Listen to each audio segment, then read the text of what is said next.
N-4 नियम ये होता है कि बच्चों को डिटेन करना, 6 सेमेस्टर के आगे नहीं जाने देना अगर उनका 2nd सेमेस्टर का पेपर बचा हुआ है तो पहले अपनी शिक्षा की क्वालिटी को इम्प्रूव करो, पहले अपना स्तर बढ़ाओ, अपनी औकात बढ़ाओ कि आप उन बच्चों को कैलकुलेट कर सकोगे। तो ये बोला था आप नोडल ऑफिसर लाओ, नोडल ऑफिसर क्या है? चैलेंज वैल्यूएशन का नियम लागू करने का प्रस्ताव बनाइए तुरंत। छात्रों को पहले अटेम्प्ट में कॉपी दीजिए, यदि ये छात्र पास हो जाते हैं तो पैसा रिफंड करने का प्रोविजन बनाइए। सिर्फ ऑपरेशनल एक्सपेंसेस लेंगे, कोई भी फीस अलग से नहीं लेंगे। आप लोग किसी और के उसको मत जाओ, सीधा उनसे कनेक्ट करो जो इनके वेबसाइट में कुछ है।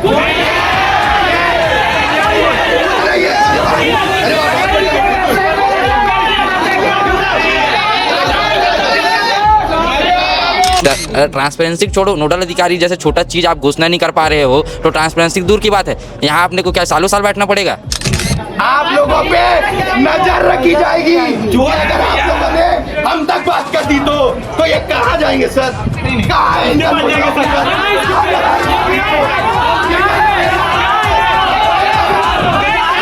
आप उन्होंने ये मुद्दा उठाया कि यूनिवर्सिटी के छात्र को बाहर के लोग भ्रमित कर रहे हैं और इधर उधर काम कराने के लिए पैसा ले रहे हैं। आपने बोला हम उनके साथी हैं। हम छात्रों को ये बोले कि वो मिसगाइड ना हो। आप क्या चाहते हैं? हर छात्र हर जगह घूमे, हर काउंटर? ये तो नहीं होना चाहिए। कर रहे थे ना सब काम? नहीं आप ही थे कि वाइस चांसलर था? आप अकेले थे ना? वाइस चांसलर आप, अरे वाइस चांसलर को भी आप छोड़िए, अभी तक आप बेचारे। छत्तीसगढ़ स्वामी विवेकानंद तकनीकी विश्वविद्यालय, जैसा इतना लंबा नाम है वैसा इस विश्वविद्यालय का काम नहीं है। स्वामी विवेकानंद आपको बता दें कि 19वीं सदी के भारतीय आध्यात्मिक गुरु रहे और समाज सुधारक भी थे, लेकिन उनका नाम और काम ये यूनिवर्सिटी दोनों धूमिल करते हुए नजर आ रहा है। इससे पहले भी एक हफ्ता पहले भी कई संगठन के लोग आए यहाँ पे, छात्रों के हित के मांग को लेकर यहाँ पे मौजूद हुए। उस बात को रखे हुए 14 दिन हो चुके हैं, लेकिन उसका अभी तक निष्कर्ष नहीं निकल पाया है, जिसको लेकर आज फिर से बजरंग दल के लोग यहाँ पर आए हैं, CSVTU का घेराव किए हैं, यहाँ तक कि रजिस्ट्रार से भी थोड़ा तीखी बहस भी कर लिए हैं। बजरंग दल के लोग यहाँ पे मेन गेट के सामने बैठे हुए हैं, आस लगाकर कि छत्तीसगढ़ जो CSVTU जो छात्रों का जो भविष्य अंधकार में डाल रहा है, क्या इनका भविष्य आगे चलकर इसी तरह अंधकार में ढलता जाएगा या फिर उजागर भी होगा, सूरज की किरण उन पर पड़ेगा कि नहीं पड़ेगा?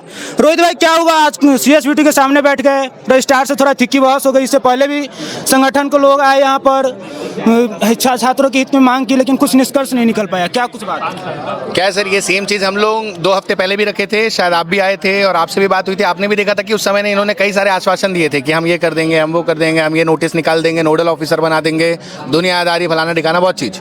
और आज हम लोग फिर से वो 2 हफ्ते जो पहले उन्होंने वादा किया था, हमने इनको बोला था कि भैया अभी फिर आएंगे हम लोग और इस बार थोड़ा सा उग्र आंदोलन करेंगे अगर आप लोगों ने ये बात नहीं मानी। 2 हफ्तों में इन्होंने नहीं मानी, हम फिर आ गए और सेम मुद्दों को रख करके आए हैं। और विगत 14-15 दिनों में कुछ बहुत ज़्यादा बदलाव नहीं हुआ, एक नोटिस के अलावा। और वो नोटिस क्या था? बच्चों को डराने वाला नोटिस, कि बच्चों की ताकत को कमज़ोर करने वाला नोटिस था, जिसमें ये बोला गया कि अगर आप लोग किसी भी तरीके से किसी अन्य स्टेक होल्डर्स के पास जाते हो जो यूनिवर्सिटी का भाग नहीं है, तो आप लोगों के ऊपर निगरानी रखी जाएगी। बदमाश है क्या लोग? फोटो भी लगा दो आप लोग यहाँ पे कि ये बदमाश है, जैसे पुलिस में तो लगाते हैं, स्टेशन में तो लगाते हैं निगरानी बदमाशों के ऊपर।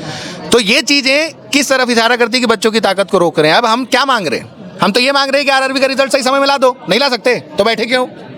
चलो कोई बात नहीं, आप RRB और RRB का रिजल्ट सही समय में नहीं ला सकते, कम से कम एग्जामिनेशन तो RRB के रिजल्ट के बाद लो।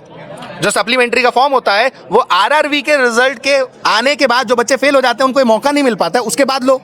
N-4 नियम क्या है? जब आपकी शिक्षा का लेवल 3rd क्लास है तो N-4, इतना आप नियम बात करते हो कि N-4 नियम ये होता है कि बच्चों को डिटेन करना, 6 सेमेस्टर के आगे नहीं जाने देना अगर उनका 2nd सेमेस्टर का पेपर बचा हुआ है तो पहले अपनी शिक्षा की क्वालिटी को इम्प्रूव करो, पहले अपना स्तर बढ़ाओ, अपनी औकात बढ़ाओ कि आप उन बच्चों को कैलकुलेट कर सको कि तुम आगे बढ़ने के लायक नहीं हो। क्या ये आगे बढ़ने के लायक नहीं है? इतने अच्छे अच्छे टॉपर्स इस कॉलेज में पढ़ते हैं जो CGPT में अच्छी रैंकिंग लाते हैं, इनका लेवल नहीं है ये 90% ला सकें। क्या किसी का 90% आया है? कुछ बच्चों का यह भी आरोप है कि पैसा ले लिया जाता है कि आपको विषय में पास कर दिया जाएगा, लेकिन तब पर भी फेल कर दिया जाता है। सर अभी ये चीज हम तो खुद चाहते हैं कि ये ऐसा कौन आदमी है, क्या उसमें इस यूनिवर्सिटी के कोई भी एक अधिकारियों का लेन देन नहीं है? मतलब बिना इन अधिकारियों के कोई बाहरी आदमी बच्चों से पैसा लेकर के बच्चों को पास कर दे रहा है, इतना ताकत है। मतलब बिना रजिस्ट्रार, बिना वाइस चांसलर, बिना किसी अधिकारी के अनुमति के वो बच्चा पास हो जा रहा है। तो ये चीज तो हमें रजिस्ट्रार सर को बतानी चाहिए, उन्हों को बतानी चाहिए कि कैसे हो रहा है। आप एक प्रॉब्लम जो सबसे बड़ी चीज वो ये है कि चलिए आप पैसा देकर के कम से कम वो आदमी जो भी कर रहा है उस आदमी के खिलाफ तो यूनिवर्सिटी को एक्शन लेना चाहिए, लेकिन इसमें ये खुद भागीदार होंगे तभी ना ये इस चीज के जवाब नहीं दे पा रहे। आप एक चीज बताइए कि मैंने अभी आपको बहुत सरल शब्दों में बताया कि N-4 क्या होता है, बच्चों की क्वालिटी क्या है, उस क्वालिटी के स्तर को ही गिरा रहे हैं। क्या ये चीज इनको नहीं समझ में आ रही? सप्लीमेंट्री का मौका तो मिलना चाहिए ना, आरबी का रिजल्ट जल्दी निकाल दो, सप्ली दे पाएंगे बच्चे। वो बच्चों को 4 मौका दिया जाता है, 4 मौका दिया जाता है। अभी आप मौके की बात कर रहे हैं तो अभी आपको मैं इनइक्वालिटी दिखाता हूँ इसी यूनिवर्सिटी में। ये है डिप्लोमा ग्रेजुएट, ये सेम पेपर सेकेंड ईयर में सीधा एडमिशन लेता है, सेकंड थर्ड फोर्थ बीटेक में लेटरल एंट्री में 3 साल बस बच्चों को पढ़ना होता है। ये सेकंड ईयर में जब एडमिशन लिया तो इसका जो फर्स्ट ईयर में बाकी बच्चे जो M1 M2 पढ़ रहे थे वो M1 M2 वाले बच्चे लोगों को इनको बैकलॉग के तौर पे देना पड़ता है। ठीक है, यही है। अब आप ये बताइए कि ये बैकलॉग के तौर पे मतलब ऐसे पहली बार ये पेपर दे रहे हैं, इनके पास केवल 3 मौके मिलते हैं, 3 मिलते हैं। पहली बार बच्चा पेपर देता है, उसके बाद एक बार और पेपर देता है, और 5th सेमेस्टर से पहले, शायद ये 6 सेमेस्टर से पहले एक लास्ट मौका बच्चे को मिलता है, क्योंकि सप्ली का तो नियम नहीं है। 6 सेमेस्टर के बाद तो डिटेन हो जाएगा बच्चा, अगर वो सब्जेक्ट नहीं निकला M1 M2 का तो ये तो डिटेन हो जाएगा। ये क्यों डिटेन होगा? ये तो 1 साल बाद एडमिशन लिया है, इनको 4 मौके मिल रहे हैं तो इसको 3 क्यों मिल रहे हैं? इसको भी तो 4 मिलने चाहिए ना। अब ये इनइक्वालिटी मैं समझ गया हूं, ये नहीं समझ पा रहे हैं। तो यही सबसे बड़ा मुद्दा है कि इस यूनिवर्सिटी में जो छोटी छोटी दिक्कतें हैं वो छोटी छोटी दिक्कतें इनको नहीं समझ में आ रही। रजिस्ट्रार से आप लोग बात मांग रखे हैं, क्या मांग पूरी की है? रजिस्ट्रार सर ने एक ही मांग पूरी की है, धमकाने की। क्या धमकी? केवल उन्होंने धमकाया है। उन्होंने अपने नोटिस में एक शब्द जो लिखा है कि बच्चों पे निगरानी रखी जाएगी, ये कहीं ना कहीं बच्चों की ताकत को कमजोर करने वाली बात है। कोई बच्चा हमारे पास पहले आया क्या? नहीं, आप ही के स्टाफ के पास पहले गया होगा, प्रिंसिपल के पास गया होगा, रजिस्ट्रार सर के पास आया होगा, वीसी सर के पास आया होगा। यहाँ से सॉल्व नहीं हुआ तो ना वो हमारे पास आया है। अब उसमें कुछ ऐसे लोग होंगे जो ये सारी चीजें गलत तरीके से उपयोग कर रहे होंगे, लेकिन बच्चों को ये मेंशन करना, नोडल ऑफिसर ना मेंशन करके, हमने एक ही मांग की थी कि हर कॉलेज में एक नोडल ऑफिसर नियुक्त कर दो ताकि बच्चे हम तक भी नहीं आए। अगर आप चाहते हो तो हम भी उसमें पार्टिसिपेट कर लेंगे, हम भी नोडल ऑफिसर में उस ग्रुप में हम एक पार्टिसिपेट करेंगे ताकि बच्चों का तुरंत सॉल्व हो रहा है कि नहीं। अब आप एक चीज समझिए कि ये चीज नोटिस में वो लाने वाले थे कि भैया मैं नोडल ऑफिसर दूंगा। आज उन्होंने आश्वासन दिया कि अभी वो करके देंगे वो चीज, कि वो नोडल ऑफिसर, बच्चा सीधा उस नोडल ऑफिसर को जाएगा और उसके बाद एक समय अवधि होगी 7 दिन, नहीं करेगा कम से कम रजिस्ट्रार सर उसके खिलाफ एक्शन तो लेंगे। तो ये समय अवधि की हमने डिमांड की थी कि नोडल ऑफिसर भी नियुक्त करो और ये बच्चे हमारे पास ना आए, उस नोडल ऑफिसर के पास जाएं और हम फिर नोडल ऑफिसर पर दबाव बनाएंगे। इनका भी नौकरी खा सकते हैं, उनका भी नौकरी खा सकते हैं। आप लोग को बैठे हुए यहाँ पर आधे से 1 घंटा हो गया, रजिस्ट्रार साहब अपने एसी के चैम्बर में बैठे हुए हैं, क्या निष्कर्ष निकल पाएगा कि नहीं निकल पाएगा? सर यही भविष्य है बच्चों का, ऐसे ही बैठते हैं वो। हम लोग पैसा दे करके ना प्रताड़ित होते हैं। अभी हम लोग धूप में बैठे हैं ना, ये शायद वो निकले ना, निकलने के बाद अभी हम लोग बस इसी चीज़ का इंतजार करें कि वो निकल करके हमारे फेवर में बात करें, हमारी सारी समस्या सॉल्व करते हैं, हम लोग चुपचाप से घर चले जाएंगे। अगर वो नहीं करते हैं तो हम इधर ही बैठे रहेंगे और हम लोग उनके साथ बैठे रहेंगे, उनको भी नहीं जाने देंगे जब तक हमारा सॉल्यूशन नहीं आ जाता। जितेश भैया, क्या ये CSVT के खिलाफ छात्रों का आक्रोश? भैया मेरी ये मांग है इसमें कि जो भी बच्चा अगर फेल होता है उसमें ये लोग रीचेकिंग के लिए वो करते हैं एग्जाम में, तो फ्री कर दिया जाए, उसको बच्चे को देखा जाए, उसको दिखने के लिए वो अपना वो करे, बच्चा अपना वो देख सके, एग्जाम देख सके कि मैं क्या दिया हूँ क्या नहीं दिया हूँ। डायरेक्ट फेल हो जा रहा है, कोई भी इसको रीचेकिंग के लिए वो ऑप्शन नहीं है। ये लोग बार बार घुमाया फिराया जाता है लोग, बच्चे लोग को पूरा। भैया आप लोग वहाँ पे कुछ डॉक्यूमेंट दिखा रहे थे, रजिस्ट्रार साहब को दिखा रहे थे, पुलिस ऑफिसर को दिखा रहे थे, क्या कुछ वहाँ था? देखिए भैया, ये जो डॉक्यूमेंट दिखा रहे थे ना, कुछ बच्चे का ना 32 है ना। रिवल में 45 था, उसके बाद चेकिंग होने के बाद 32 हो गया रिवल के बाद। और कुछ के रिजल्ट में एब्सेंट है, वो एग्जाम दिया हुआ है ऑलरेडी लेकिन एब्सेंट दिखा रहा है। जब एग्जाम में वो अपीयर कर गया तो फिर एब्सेंट क्यों दिखा रहा है? ये गलत है ना, ये गड़बड़ी हो रही है ना यूनिवर्सिटी में। पिछले बार भी हम लोग आए थे यहाँ पे तो उन्होंने आश्वासन दिया था, लिखित में नहीं देता, लिखित में मांगते लिखित में देते नहीं, आश्वासन देते हैं कि हम रिजल्ट में जो गड़बड़ी उसको सुधारेंगे। पिछले बार भी 10-12 बच्चों को कराया था, लेकिन दर्जन बच्चे हैं उनका 0 आ रहा है। सब गधे तो नहीं है ना, सब अच्छे घर के है ना, सब पढ़ लिख के आए ना, जब यूनिवर्सिटी में एडमिशन लिया ना CSVT में। पुष्पराज भाई, आप क्या छात्रों के हित में न्याय मांगना, अपनी मांग रखना, क्या कानून के अपराध के दायरे में आता है? जो पुलिस ऑफिसर को सामने गेट पर खड़ा कर दिया गया, आप लोग को रोक दिया गया रजिस्ट्रार साहब से बात करने के लिए।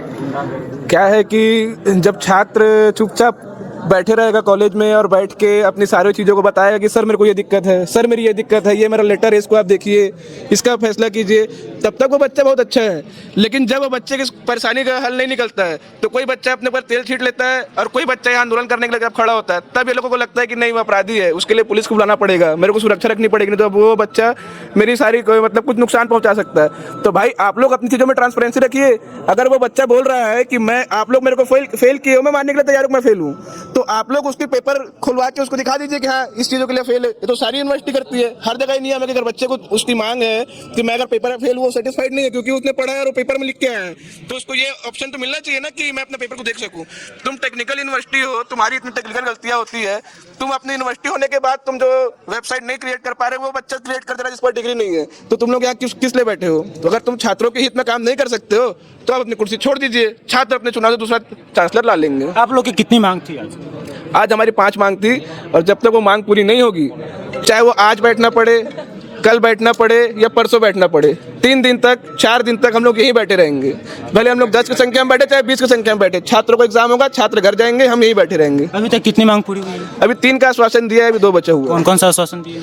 अभी आश्वासन दिया कि N-4 का करेंगे और नोडल अधिकारी नियुक्त करेंगे और एक क्या चीज़ का था उसको नोडल अधिकारी नियुक्त करेंगे बोले हैं, और N-4 N-4 हटाएंगे और जो बच्चे फेल हुए RRB वाला उसके लिए अभी मीटिंग में गए हैं, वो मीटिंग में फैसला होगा, सप्लीमेंट्री का फैसला करेंगे कि एग्जाम फिर से कंडक्ट कराने के लिए वो अपनी बात रखेंगे वाइस चांसलर के सामने। अभी तक रिजल्ट नहीं आया बहुत लोगों का, क्या वही तो इनका काम है। अभी ये बताइए। देखिए, आज से 20 दिन पहले हम लोग ने आके यहाँ पर प्रदर्शन किया था। अगर 20 दिन पहले ये नोडल अधिकारी घोषित हुआ था तो यहाँ पास हम लोग आके बैठते क्या? हमारे पास इतना फालतू का समय है नहीं कि हम लोग यहाँ पास बैठे। ये पीछे जो बच्चे आए हैं ये लोग कहाँ कहाँ से, कोई धमतरी से आया है, कोई जगदलपुर से आया है, तो कोई बिलासपुर से आया है, उन लोगों के पास फालतू समय है क्या वहाँ से आने के लिए? ये CSVTU का तकलीफ है, इसी चक्कर में बच्चे यहाँ पास आ रहे हैं। हर किसी के पास एक उचित समय होता है। अब RRB में कितने बोलते हैं कि 3 लोग वो करते हैं, कॉपी चेक करते हैं, RRB में 8 लोग चेक करते हैं और डिफरेंस आता है डायरेक्ट 40 से सीधा 40 का, मतलब किसी का 3 आया है उसका 40 नंबर आ जाता है। तो ये किसकी गलती है? यूनिवर्सिटी की गलती, बच्चे की गलती है? इतना डिफरेंस आ रहा है, ये सवाल बच्चे करेंगे कि यूनिवर्सिटी करेंगे? अपने स्टाफ में बच्चे चेकिंग का जो दायरा है वो दायरा ही नहीं है, तो फिर क्या होगा? क्या होगा? इस ट्रांसपेरेंसी छोड़ो, नोडल अधिकारी जैसे छोटा चीज़ आप घोषणा नहीं कर पा रहे हो तो ट्रांसपेरेंसी दूर की बात है, यहाँ आपने को क्या सालों साल बैठना पड़ेगा? अभी मांग पूरी नहीं हुई तो आप लोग का अगला कदम क्या रहेगा? अगला कदम क्या, हम लोग यहीं बैठे रहेंगे जब तक मांग पूरी नहीं होगी तब तक। ये आपने इनकी बातें सुन ली। यहाँ पे धूप में सड़क पे छात्र संगठन के लोग और छात्र यहाँ पे बैठे हुए हैं, लेकिन यहाँ के CSVTU के रजिस्ट्रार जो AC के चैम्बर में अपना AC का हवा खाते हुए अपना मीटिंग कर रहे हैं और अपने यहाँ पे संगठन के लोग अपना यहाँ पे गला सुखा रहे हैं, धूप में अपना पसीना बहा रहे हैं। देखने वाली बात ये रहेगी कि CSVTU जो जितना इनका नाम चलता है उतना इनका काम नहीं है। जब छात्र सालों का मेहनत करता है और लेकिन रिजल्ट आता है उसमें पूरी की पूरी उनका रिजल्ट गलत निकलता है, तब इनका ये इन जैसे संगठन का लोग धरना पर उतर आते हैं, धरातल पर उतर आते हैं। देखने वाली बात ये रहेगी कि आगे इस पर क्या कुछ अपडेट रहेगा। फिलहाल CSVTU के अधिकारी और यहाँ के जो प्रोसेस है इस पर आपकी क्या राय है, आप हमारे कमेंट सेक्शन में कमेंट करके जरूर बताएं।